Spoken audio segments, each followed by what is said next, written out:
Welcome to the Tilted Halo. This is a new podcast, and it's for anybody who's a woman in ministry. You might be a pastor like myself, a bishop, a priest, a rabbi, music minister, elder, children's minister, whatever your title is.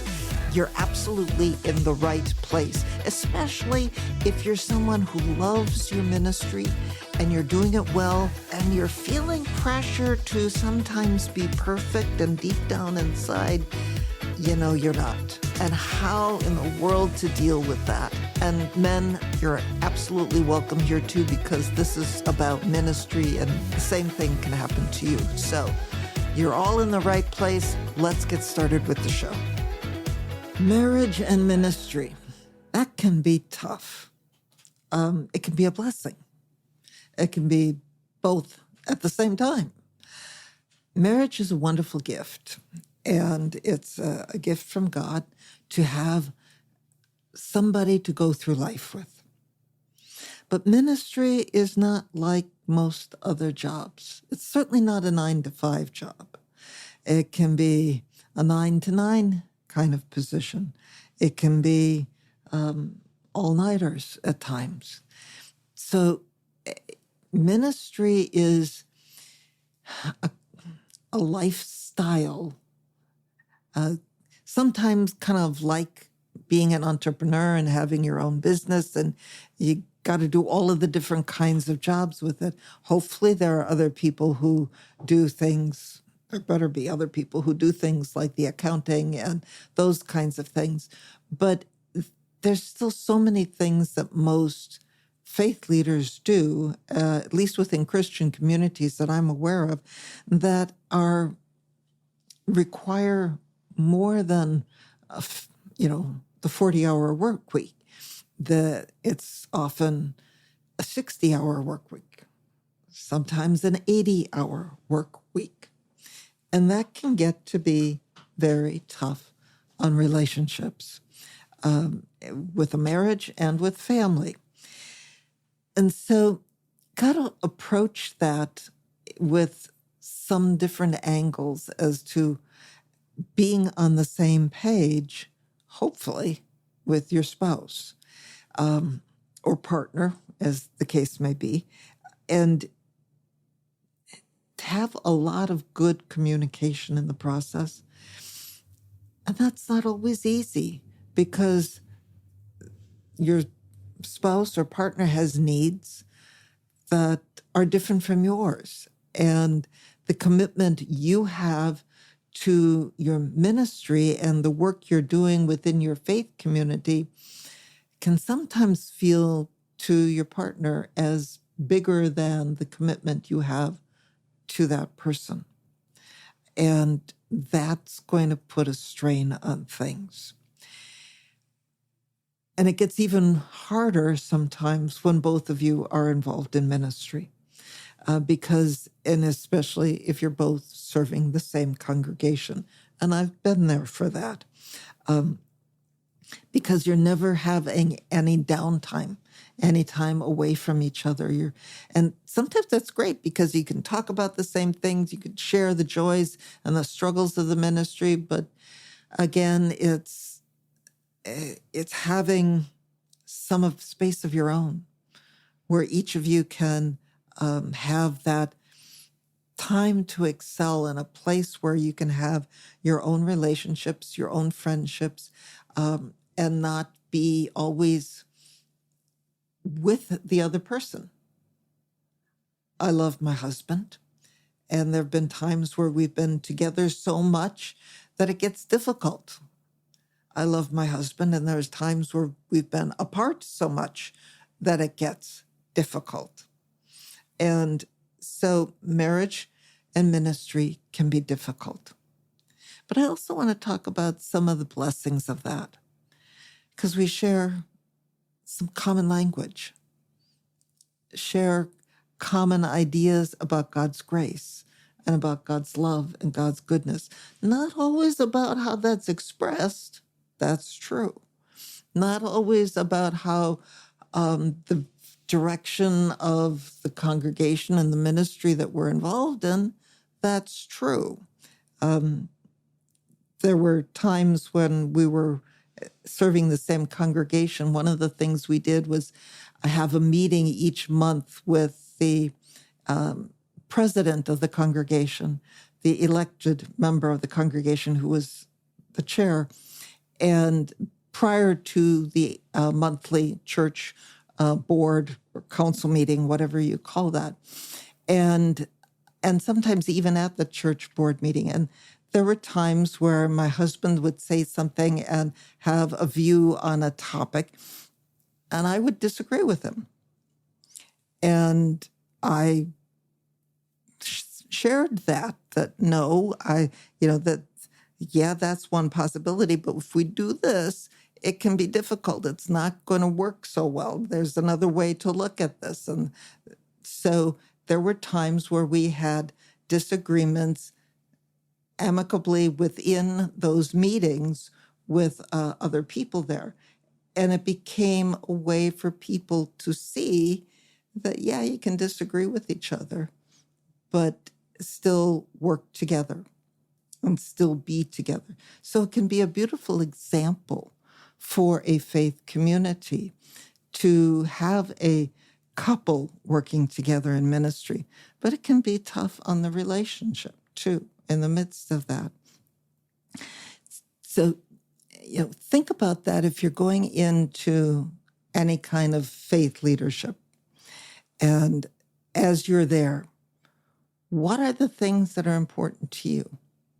How is that impacting your partner, your spouse? How is that impacting your family, if you have children there too? And set aside some time to talk about that.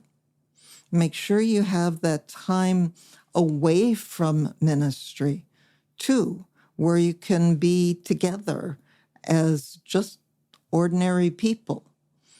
And sometimes that's very difficult within a faith community, depending upon the size of the larger community you live in. If you're in a small town, you're always going to be the pastor around town. And they're always going to see the pastor and the pastor's family around town, kind of under a microscope, as it's been described at times. And, no marriage is perfect. No marriage is absolutely ideal and without problems and without conflicts at times, disagreements at times. And how we work through those things can be a good example for people. And how we don't work through things at times can also be an example for people. It can be hard when they see that a faith leader and spouse are not working well together. It's hard on the community because they tend to take sides, one or the other. And that's not a good thing when that happens. It's a desire to work together and show the community that disagreements, we can disagree without being disagreeable. That doesn't always happen. So there's work as hard as possible to not have that happen. And when you feel like you're under that microscope, maybe it's time to take a day and get away, so you can just be a human being.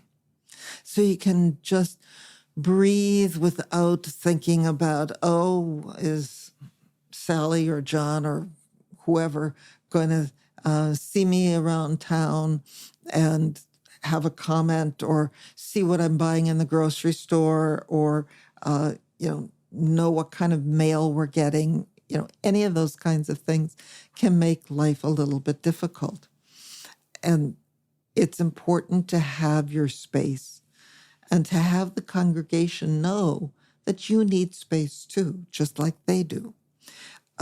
One of the other aspects of that can be, in many congregations, a pastor within a Christian church, at least, often lives and historically has lived within a house that's owned by the congregation, usually called a parsonage or a manse, something like that.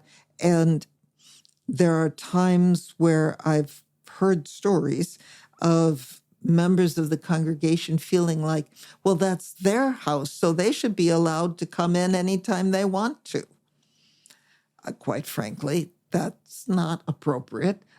If they wouldn't want somebody just traipsing into their home anytime they wanted to, certainly wouldn't want the pastor just showing up and saying, hey, I'm coming in, you got to let me in here. That would not be desirable either. So there needs to be boundaries that you set as individuals and as a couple to show good care for each other and good care within the congregation. How you do that, boundaries that limit how the people in the congregation interact with you or don't interact with you. Having friends within the congregation, that's a difficult subject too. Can you, as an individual and as a couple, have friends within the congregation? Those are difficult things.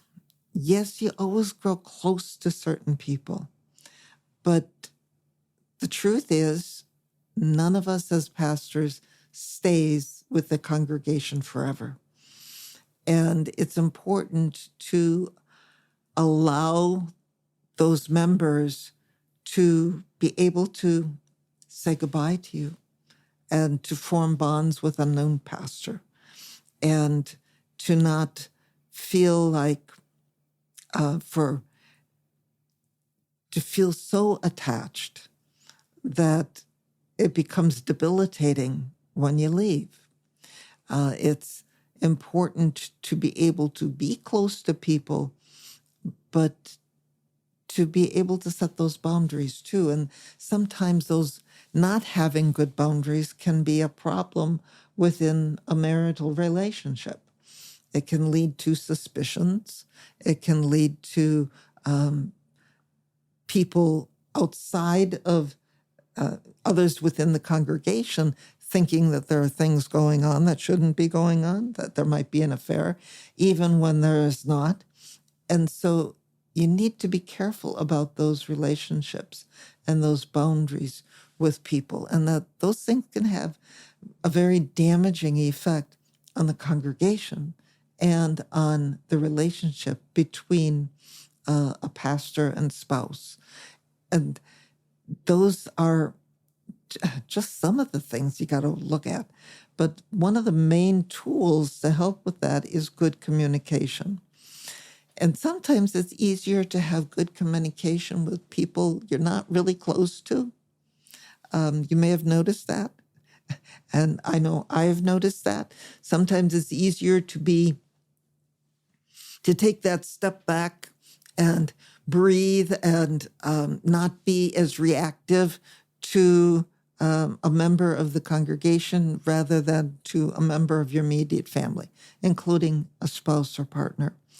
And so we need to practice what we preach as far as communication goes, and listening to the people we love in our families, practicing good listening skills, which always starts with not assuming we understand or not assuming that the way we see things is the way somebody else is going to see them. It's typically what we do is to think, oh, the way I understand this situation is the way my partner's going to see that. And that's not necessarily true. So we need to listen, and we need to try not to be reactive, but to be respondable and responsible in what we say, how we respond to the person who we love and care about, and want to continue that relationship with them.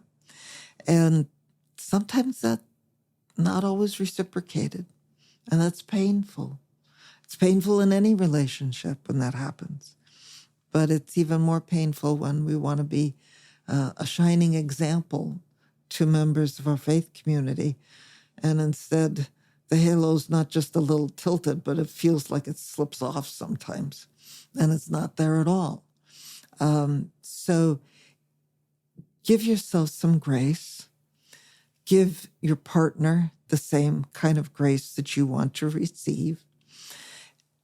And remember to have some decent boundaries of how you react and respond with other people, time that you give to other people, to the ministry, and also having time with your partner, your family, with the people you love and care about. And I know that I've not always been as cognizant of that as I need to be. And I'm a work in progress on some of that as well. So, as faith leaders, we do go through some of the same things with all of this as the rest of you do. And that's partly a gift, because if you come and talk to us about things you're struggling with, you can know that for a faith leader who's married, in committed relationship, that is something they'll understand. And they'll understand the struggles you have, because chances are we've been through many of the same things, or at least very similar kinds of things within our primary relationships and the people we love and care about too. So the tending and caring of marriages and love and relationships is really, really important. And just know that when things aren't going well within your pastor's family, that hurts them. And sometimes that gets carried over into the ministry that they're doing, unfortunately. But it may be because they're hurting. And then it's appropriate to care about both parties and not see one as to blame more than the other. Because marriage is always a dance, and it takes two people to dance. You can't dance alone, and it's never going to work if it's one person dancing alone. So then it's not a marriage to begin with. So have some grace for yourself as a faith leader.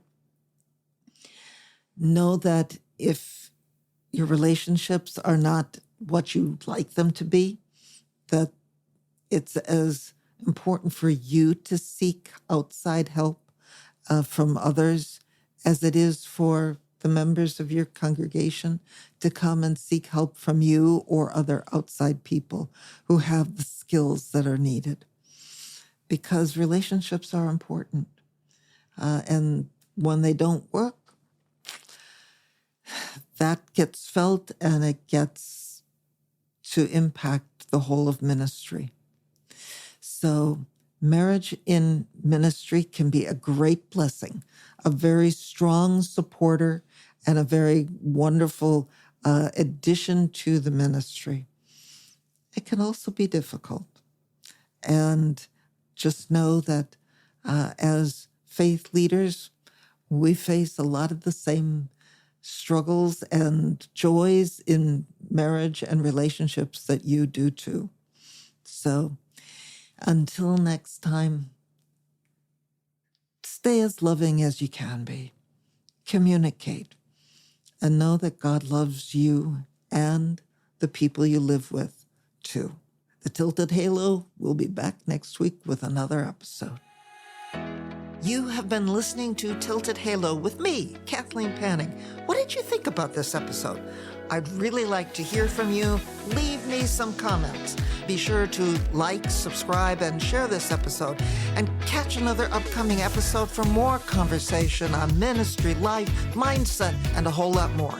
Go to www.tiltedhalohelp.com, where I've got a resource guide and other resources waiting for you. And be sure to say hi to me, Kathleen Panning, on LinkedIn. See you on the next episode.